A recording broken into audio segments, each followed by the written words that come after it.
Nafasi ambayo tuko nayo sasa ni nafasi ya kujenga taifa letu la Kenya. Na mimi kama kiongozi wa taifa hii, kwa mapenzi ya Mungu na kwa uwezo wenu, kazi yangu ni kuunganisha Wakenya wote.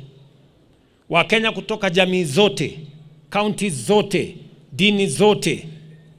Jukumu letu ni kufanya kazi kwa pamoja, kwa sababu umoja ni nguvu.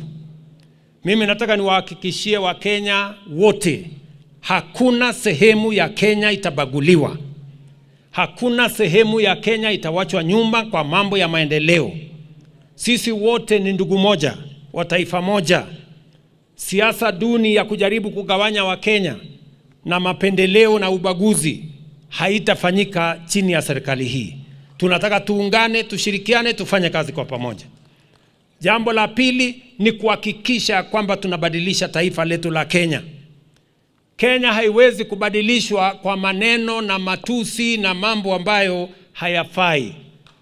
Kenya itabadilishwa kwa miradi na mipango ya maendeleo. Na ndio mimi nawauliza viongozi wote, sote tuungane, tushirikiane. Barabara zinahitajika kilomita 10,000.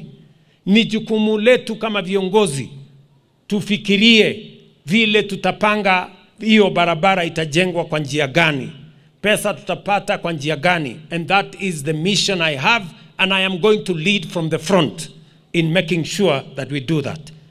Mumesikia tunasumbuliwa na pesa ya kujenga hapa Itare. Ni kweli tuko na mabwawa ya maji ama dams karibu 50 Kenya, 55 ambayo inakaa kama hii Itare.